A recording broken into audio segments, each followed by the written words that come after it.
we should call them prairie doggies. Another thing about them, we say, was that each doggie lived with an owl, or, more correctly, an owl lived with each doggie. This is such an extraordinary fact that we could scarce hope that men would believe us, were our statement not supported by dozens of trustworthy travelers who have visited and written about these regions. The whole plain was covered with these owls. Each hole seemed to be the residence of an owl and a doggie, and these incongruous couples lived together apparently in perfect harmony. We have not been able to ascertain from travelers why the owls have gone to live with these doggies, so we beg humbly to offer our own private opinion to the reader. We assume, then, that owls find it absolutely needful to have holes. Probably prairie owls cannot dig holes for themselves. Having discovered, however, a race of little creatures that could, they very likely determined to take forcible possession of the holes made by them.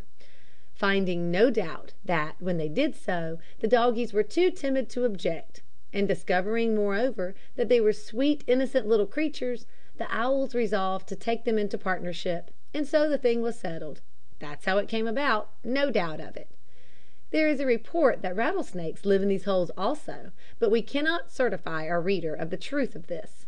Still, it is well to be acquainted with a report that is current among men of the backwoods.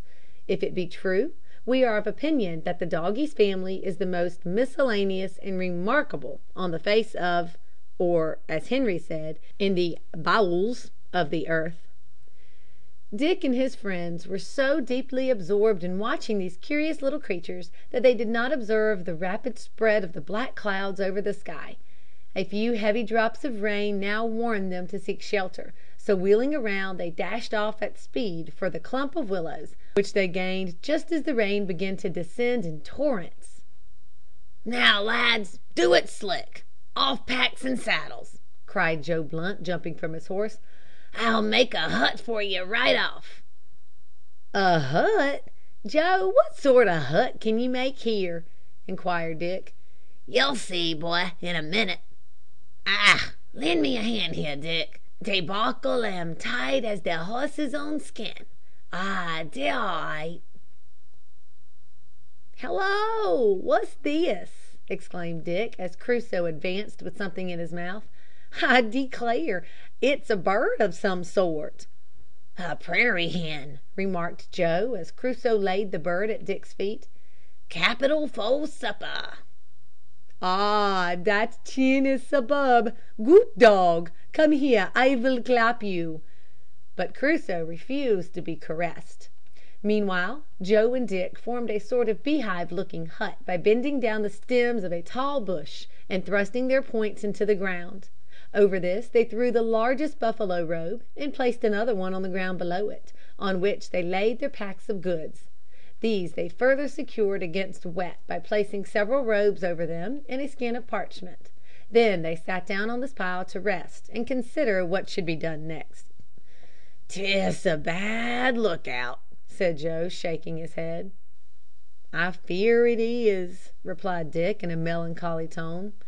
Henry said nothing, but he sighed deeply on looking up at the sky, which was now of a uniform watery gray, while black clouds drove athwart it.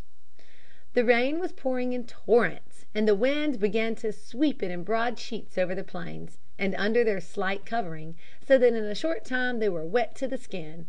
The horses stood meekly beside them, their tails and heads equally pendulous, and Crusoe sat before his master, looking at him with an expression that seemed to say, "Couldn't you put a stop to this if you were to try?" "This'll never do. I try to git up a fire," said Dick, jumping up in desperation. "You may save yourself the trouble," remarked Joe dryly, at least as dryly as was possible in the circumstances. However, Dick did try, but he failed signally. Everything was soaked and saturated. There were no large trees. Most of the bushes were green, and the dead ones were soaked. The coverings were slobbery, the skins they sat on were slobbery, the earth itself was slobbery. So Dick threw his blanket, which was also slobbery, round his shoulders, and sat beside his companions to grin and bear it. As for Joe and Henry, They were old hands and accustomed to such circumstances.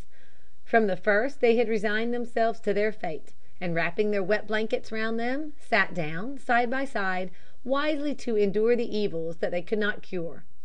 There is an old rhyme, by whom composed it we know not, and it matters little, which runs thus: For every evil under the sun There is a remedy, or there's none. If there is, try and find it. If there isn't, never mind it.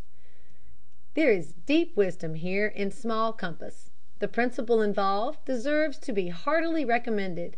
Dick never heard of the lines, but he knew the principle well, so he began to "never mind it" by sitting down beside his companions and whistling vociferously. As the wind rendered this a difficult feat, he took to singing instead. After that he said, "Let's eat a bite, Joe, and then go to bed." "Be all means," said Joe, who produced a mass of dried deer's meat from a wallet. "It's cold grub," said Dick, "and tough."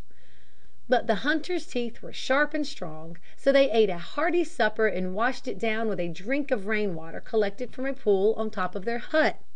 They now tried to sleep, for the night was advancing, and it was so dark they could scarce see their hands when they held up before their faces. They sat back to back, and thus, in the form of a tripod, began to snooze.